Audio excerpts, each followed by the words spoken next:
नमस्कार, सादर जय जिनेंद्र। क्षमा ब्रेकिंग जैन न्यूज प्रतिदिन प्रातः, दोपहर एवं रात्रि में देश भर से संपूर्ण जैन समाज से संबंधित सही और सकारात्मक समाचारों के लिए देखना और सुनना न भूलें। साथ में आपसे विनम्र निवेदन है कि यदि आपने इस चैनल को सब्सक्राइब नहीं किया है तो कृपया अवश्य कीजिए और शेयर और लाइक करके धर्म प्रभावना में सहयोगी एवं सहभागी बनिए। जी नमोस्तु महाराज जी, नमोस्तु महाराज जी। जैसा कहते हैं, जैसा खाओ अन्न वैसा हो मन, जैसा पियो पानी वैसी हो वाणी।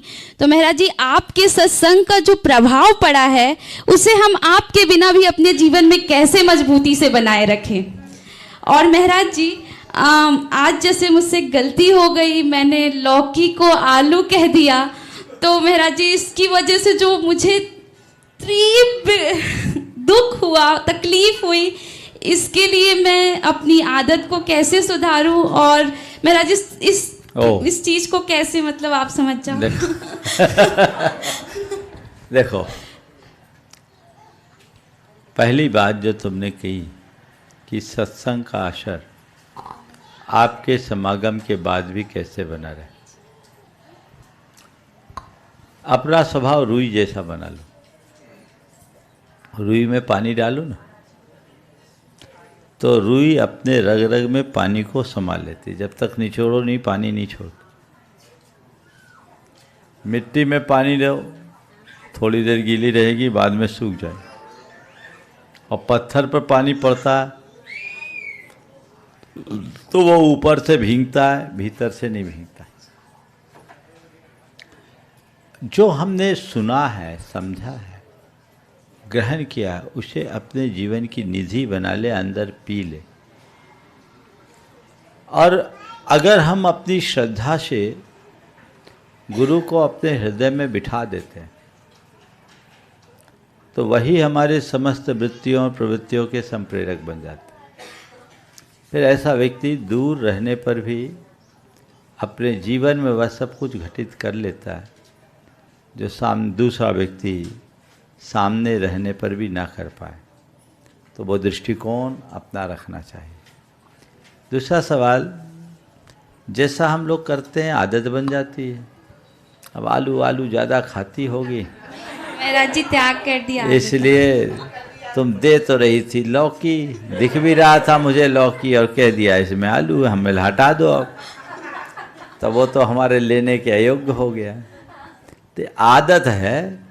सबसे मज़ा तो यही है कि तुम आलू के झंझट से ही मुक्त हो जाओ, है ना। छूट सके देख लो, मेडिकल प्रोफेशन से जुड़ी हो, लेकिन जितना बन सके करो। जी जी। आज ही का एक क्वेश्चन है, बहुत हल्का सा है। मेरी नज़र आपकी नज़र में बहुत हल्का होगा, मुझे बहुत भारी पड़ रहा था कि एक बटन आज दब गई थी, परंतु आपने ध्यान नहीं दिया, इसलिए वो अंतराय नहीं माना गया। तो बल्ब जलने से या बल्ब बंद होने से अंतराय आ जाता है, इसकी मैं व्याख्या सुनना चाहता हूँ कि क्यों। जो चीटी आ गई, माल आ गया, तब तो अंतराय मान लिया। ऊपर तो ये लगा था चंदोवा, हाँ। तो तुम्हारा लाइट जली भी होगी तो मुझे पता नहीं। तो दिखने का तो सवाल है। हाँ। तो टेंट लगा था। हाँ। तो ऊपर क्या हुआ क्या नहीं हुआ तुम जानो, हम तो कबर्ड थे, कोई को पता ही नहीं। लेकिन सुनो, लाइट जलने से अंतराय हम लोग कर देते हैं। हाँ। पर इसके अंतराय का कोई तुक नहीं। अच्छा। सन 1992 जनवरी में हम लोग गुरु चरणों में उपस्थित हुए। ठीक है। जबलपुर में सतना चातुर्मास करके गए थे। अमर पाटन में मेरा एक अंतराय हुआ। चौके में आहार हो रहा था, 3 स्विच थे, एक भीतर का 2 बाहर का। एक अम्मा जी का सिर टकराया, भीतर की लाइट जल गई, मैंने अंतराय कर दिया।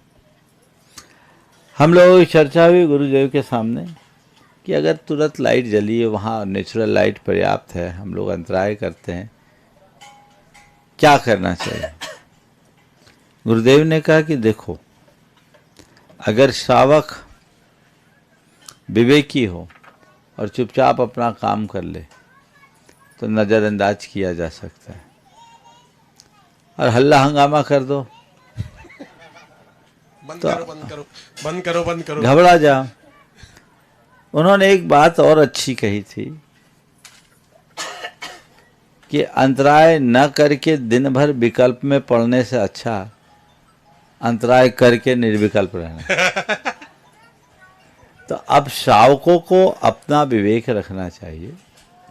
यदि ऐसा कुछ हो तो हल्ला नहीं करना चाहिए। इतनी कुशलता से काम करिए कि साधु को पता ही न लगे, आपका काम हो जाए। नहीं गुरुजी कहते हैं कि लाइट जल गई और तो बंद नहीं करोगे तो अंतराय नहीं होता क्या? ऐसा कुछ नहीं। नमोस्तु गुरुदेव, नमोस्तु।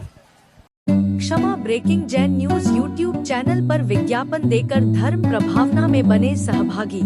विज्ञापन देने हेतु संपर्क कीजिए मोबाइल नंबर 9026900740 एवं समाचार एवं वीडियो भेजने हेतु WhatsApp number 9335236222। Kshama breaking Jain news YouTube channel देखने के लिए आपको बहुत बहुत धन्यवाद। सादर प्रणाम, सादर जय जिनेंद्र।